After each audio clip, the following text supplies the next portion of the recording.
palavra do Senhor em 1 Tessalonicenses, capítulo de número 3, de 11 a 13. Ora, o nosso mesmo Deus e Pai, e Jesus, nosso Senhor, dirijam-nos o caminho até vós. E o Senhor vos faça crescer e aumentar no amor uns para com os outros e para com todos, como também nós para convosco, a fim de que seja o vosso coração confirmado em santidade, isento de culpa, na presença de nosso Deus e Pai, na vinda de nosso Senhor Jesus, com todos os seus santos. Vamos orar mais uma vez? Pai de amor, nós agradecemos pela Tua palavra. Agradecemos, ó Deus, pelo acesso que temos a ela, pela revelação do Senhor a nós conduzido, Pai, para que venhamos a compreender a Tua Escritura e venhamos a viver em conformidade com ela. Esteja, ó Deus, com o Teu Santo Espírito pairando sobre nossas vidas e que assim o Senhor venha falar ao nosso coração. É o que nós oramos em nome de Cristo Jesus. Amém. Irmãos, o apóstolo Paulo aqui, o capítulo de número 3, praticamente todo, ele está falando a respeito do grande desejo que ele tinha de ir lá visitar aqueles irmãos em Tessalônica. O grande desejo até para confirmar a fé daqueles irmãos, né, e fortalecê-los mais e mais. Ele vai dizer que ele foi impedido, no capítulo de número 2 ainda, ele vai falar que ele foi impedido por Satanás por 2 vezes de ir. Ele vai falar, inclusive, que esse inimigo das nossas vidas havia fechado essa porta para ele ir até lá. E aqui esse versículo de número 11 a 13, ele vai trazer essa última palavra a respeito desse desejo dele, falando inclusive como uma oração ao Senhor, né, de que o Senhor esteja conduzindo o caminho deles até ali aqueles irmãos. E o versículo de número 12, que acaba se tornando o tema da mensagem, e eu trago o tema o seguinte: crescendo e aumentando o amor uns para com os outros. Crescendo e aumentando o amor uns para com os outros, como diz aqui o versículo de número 12. E o Senhor vos faça crescer e aumentar no amor uns para com os outros, e para com todos, como também nós para convosco. Irmãos, é certo que, por exemplo, só aqui no Brasil, uma estatística antiga, falava que havia só aqui no Brasil, em torno de mais de 10 mil denominações, né, com aqueles nomes mais sortidos que existe. Né, mais de 10 mil denominações, só aqui, considerada evangélica, só no Brasil. Fora, irmãos, aquilo que nós temos de outras religiões, né, religiões até mesmo afro, religiões orientais. Mas uma coisa é fato: essas religiões, de uma forma geral, elas pregam um amor. Não é aquele amor que nós vemos na Escritura, mas eles pregam um amor. Dificilmente você vai ver uma religião ela pregando ódio, né, pregando o ódio. Né, alguns até falam ódio do bem, né, mas a questão é, nenhuma vai pegar e pregar a respeito do ódio. O amor, ela está nessa perspectiva das religiões de uma forma geral. Mas aqui, irmãos, Paulo, quando ele está escrevendo aqui a igreja, ele em nenhum momento ele está dizendo que aquela igreja não amava. Não amava. Amar era uma constatação na vida daqueles irmãos, e ele já havia falado sobre isso. Só que aqui o desafio que Paulo está trazendo à igreja ali de Tessalônica era que o amor deles estejam crescendo. O amor, de forma alguma, irmãos, ele pode se estagnar, vamos dizer. Até porque no seio da igreja há necessidade do amor crescer mais e mais. Há essa necessidade. E o amor não é meramente como o mundo ele prega, como um sentimento. Até porque quando fala que o amor, ele está falando não um amor fraternal. Ele está falando aqui do amor altruísta, que é o amor que vem de Deus. O amor que ele incondicional, vamos dizer assim. Então, o amor que está falando aqui é o amor ágape, Não é um amor simplesmente fraternal. E este amor aqui que Paulo ele está falando, ele deve crescer mais e mais. Até porque, irmãos, somos pessoas diferentes. Somos pessoas diferentes. Somos pessoas que temos criações diferentes. Somos pessoas que temos personalidades diferentes. E por isso a questão, quando nós vamos ver em vários aspectos da Escritura, o amor é aquele que é o elo que vai ligar todas essas coisas. Irmãos, sem o amor não há como conceder perdão. Sem o amor não há como ter comunhão de fato. Quando nós vemos a respeito do amor que o mundo ele fala como um sentimento. Por exemplo, uma das coisas que o mundo ele vai falar sobre o amor é que ele dure, que ele seja eterno enquanto dure. Não é o que as pessoas do mundo falam? Que o amor ele seja eterno enquanto dure. Só que não é assim que nós vemos na Escritura. Nós não vemos. O amor que as pessoas falam é aquele sentimento que sai até lágrimas nos olhos. É suficiente até para a pessoa, de repente, pegar e dar a sua vida por alguém, né? Como diz assim, eu amo você mais do que tudo nesse mundo, mas momentos depois está ali trocando cônjuge, como diz, o amor acabou. Não é esse amor que a Escritura diz. Até porque, irmãos, uma coisa que não aconteceu com Deus, quando ele pegou e amou você lá, o coração dele não palpitou.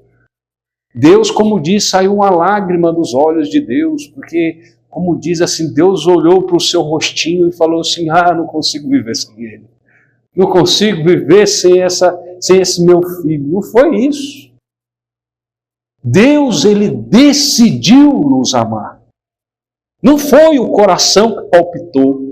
Não foi o coração que bateu mais forte, mas Deus na eternidade ele resolveu amar a mim e resolveu amar a você. E assim, irmãos, também com relação a esse amor na igreja, ele não é simplesmente um sentimento, né? Lógico que nós nos alegramos. Vimos, por exemplo, o nosso irmão Luiz Leite voltando dessa viagem dele, né? Nosso coração se alegra, sim. Não quer dizer que não haja sentimento, mas ele não é só sentimento. Não é só sentimento. O amor ele é uma decisão de realmente fazermos de uma forma incondicional aos nossos irmãos, sem esperar algo em troca. Irmãos, se Deus ele nos amasse, esperando algo em troca, nós não teríamos condição de dar algo em troca para Ele. Nós temos dificuldades até de dar o nosso coração para o Senhor. Até o nosso coração nós temos dificuldade. Como diz lá em Provérbios, filho meu, dá-me o teu coração. O que o Senhor ele poderia esperar de nós que Ele já não tenha? O que Ele poderia esperar de nós que Ele já não tenha? Ele tem todas as coisas.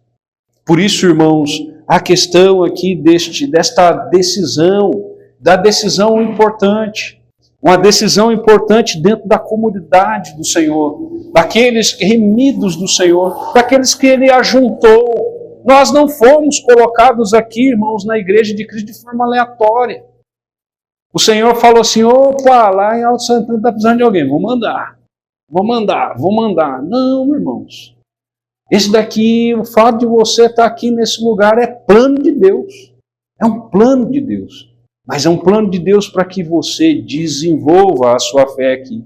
Para que você venha a amar uns aos outros. Assim como Cristo nos amou. Quando nós vemos sobre essa questão deste amor, é um amor sacrificial mesmo. É um amor sacrificial que Ele está falando aqui, que Ele venha crescer mais e mais. Mas, irmãos, é um desafio para nós isso. Acaba sendo um desafio. Amar e crescer mais e mais, e aumentar mais e mais esse amor. Acaba sendo um desafio. Muitas vezes ele é contra a nossa carne. Ele é contra, por exemplo, as inclinações até mesmo do nosso coração. muitas vezes corrompido. Fomos até regenerados, sim, fomos transformados pelo poder do Espírito Santo, temos agora um novo caráter, temos, mas o velho homem muitas vezes está gritando dentro de nós. O orgulho muitas vezes bate. E essa acaba sendo a realidade. Por isso que a palavra de Deus diz, não deixe estagnar. Não deixe estagnar esse amor uns pelos outros. Tanto que Paulo aqui, irmãos, ele não está simplesmente falando, irmãos, vocês precisam que o amor de vocês cresça. Paulo aqui ele está querendo dizer, inclusive, o dele. Olha o que diz o final do versículo de número 12. Como também nós para convosco. Ele vê também que não existe limites para o crescimento do amor. Não é como vamos dizer assim, aquela pessoa que está fazendo o bolo lá e se crescer demais vai transbordar pela forma, não, tem que ter um limite de crescimento ali, né? Limite do crescimento. Mas aqui, irmãos, a ideia do amor não é que o amor ele caiba numa caixinha que existe um limite para ele. Não, o amor aqui, a ideia é que ele é ilimitado.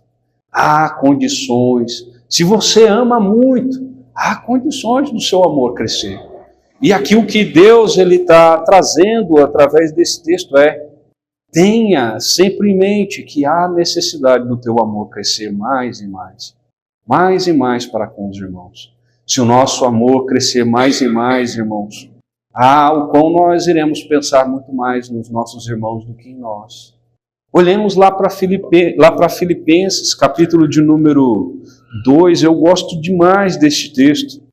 Ele vai falar a respeito do que? Lá Filipenses, capítulo de número 2, sobre essa questão do amor fraternal.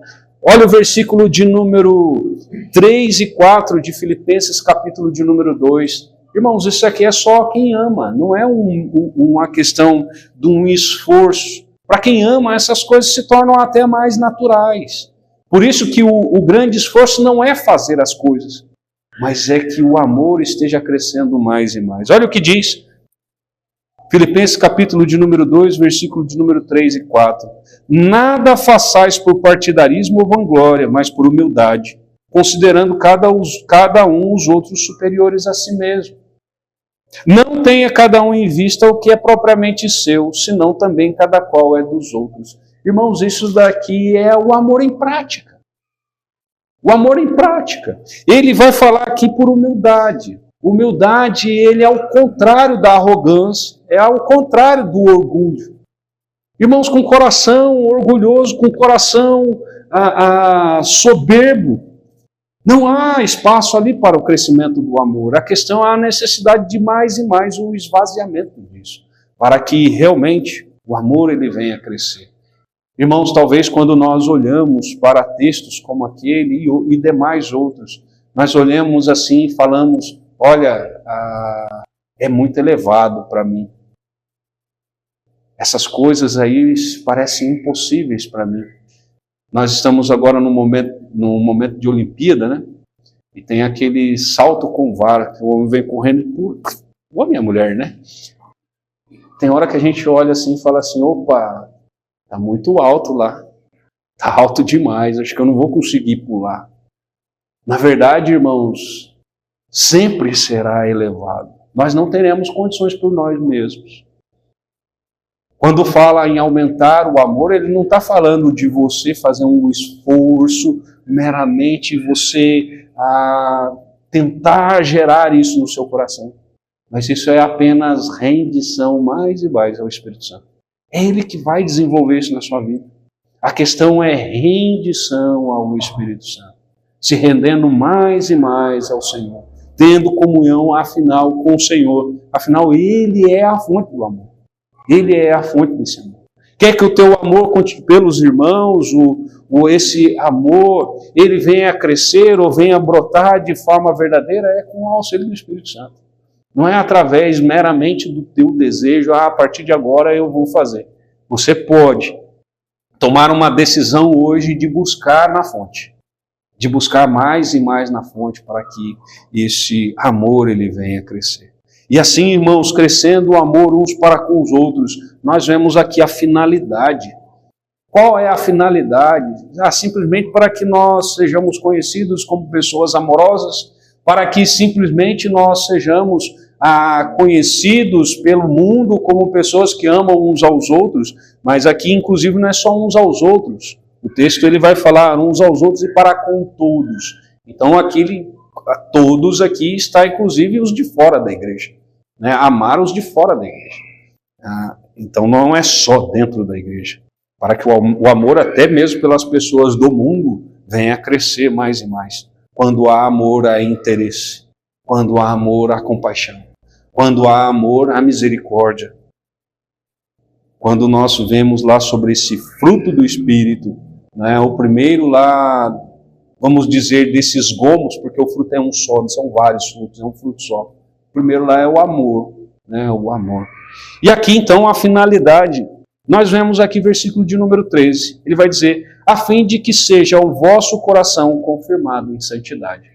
Irmãos, de fato, sem o amor não há santidade. Tem hora que nós pensamos que santidade ele só depende da nossa fé. Santidade ele depende só da nossa devoção ao Senhor. Santidade ele depende apenas de nós lermos a Escritura. Santidade ele depende apenas dos nossos momentos devocionais com o Senhor. Não. A santidade ele é como fosse um leque. Uma das coisas que está nesse leque é esse amor. É o amor. Sem amor, irmãos, uns para com os outros, não há santidade. O que há é casquinha. O que há é casquinha. Por isso, ele diz que o seu amor, o amor de vocês venha aumentar, venha crescer, uns para com os outros, para com os de fora, que o amor deles também venha aumentar, com a finalidade de serem confirmados na fé. E aqui ele diz, isentos de culpa.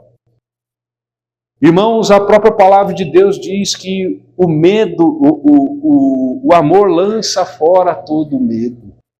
Lança fora todo medo. Quando nós amamos de uma forma que a Escritura ela vai colocar para nós, nós não temos o sentimento de culpa. Ele não tem sentimento de culpa. Mas uma coisa é fato. Talvez nós tenhamos, pelas nossas falhas em amar, pelas falhas que é comum nós falharmos, nós não somos perfeitos. Pelas falhas que temos em amar como deveríamos amar, lá tendo os irmãos como acima de nós, preocupados mais com os irmãos do que conosco mesmo, porque aquilo ali é a comunidade real cristã. Não é eu procurando o meu interesse, mas eu buscando o interesse do meu próximo, do meu irmão. E aqui ele então, baseado nessas falhas que temos, podemos ter culpa no nosso coração. Podemos ter culpa. Mas uma coisa é, irmãos, se há no teu coração algum sentimento de culpa em relação a isso, se há alguma coisa que de certa forma vai lá e te condena, é um momento de restauração em relação a isso. Nós, de fato, não temos condições de mudar o nosso passado. Aquilo que eu falhei anteriormente, eu não tenho como mudar. Se eu não amei como eu deveria amar de hoje para trás, eu não consigo mudar mais. Mas o que o Senhor ele nos dá é a condição de reconciliarmos. É a condição de mudarmos o daqui para frente. É o mudarmos daqui para o futuro. Para que a nossa vida seja diferente até do que é hoje. Se há sentimento de culpa, de repente, porque não amou do jeito que deveria amar, peça perdão ao Senhor. Peça perdão ao Senhor. O Senhor, Ele perdoa. E peça ao Espírito Santo, trabalhe o meu coração para que eu venha amar mais e mais. Para que o meu coração venha transbordar deste amor. Deste amor que só vem de Deus, irmãos. Não é um amor que nós pegamos do mundo, ou um amor que simplesmente nós podemos produzir. Ele é um amor refletido, o amor que é transbordante. Busque na fonte, busque na fonte. Não fique se culpando. Busque arrependimento, busque mudança de atitude, Busque mudança de vida. Busque no Senhor. Busque o auxílio do Espírito Santo. Ele está disposto a todo instante. Não tem aquele momento em que ele está com a agenda cheia. Não tem aquele momento em que ele fala, agora eu não estou disponível. Eu só estou disponível semana que vem. Não tem dessas coisas com o Espírito Santo. O Espírito Santo está pronto a todo instante. E inclusive agora. Inclusive agora. Basta você pedir o auxílio dele. Ah, irmãos, o quão maravilhoso é podermos, irmãos, desenvolver isso que o Senhor, ele tanto deseja no nosso coração. Deus, ele não nos chamou para sabermos simplesmente aquilo que ele quer. Ele nos chamou para vivermos aquilo que ele quer. E o desejo dele é que não apenas amemos uns aos outros e aos de fora, mas é que o nosso amor continue crescendo mais e mais. Se nós temos dificuldades, irmãos, é para que elas sejam superadas. Se temos dificuldades, é para que no poder do Espírito, através da nossa rendição a Ele, venha crescer mais e mais. Isso para a glória do Senhor. Ah, irmãos, que nós não sejamos simplesmente reconhecidos aí pelo mundo como pessoas que amam. É muito importante que eles reconheçam, sim, afinal somos sal da terra e luz do mundo. É importante que eles reconheçam, sim. Mas o foco não é que eles reconheçam. O foco é que o Senhor reconheça. O Senhor que vê todas as coisas. O Senhor que realmente nos chamou para amarmos profundamente uns aos outros. Que esse seja o desejo de teu coração. Que esse seja de fato não apenas algo que você vai ficar sabendo através da Escritura aqui hoje, mas que seja algo de fato presente na tua vida, né? E que esse seja algo que transborde no seu coração, para a glória do Senhor. Vamos orar mais uma vez, e assim nós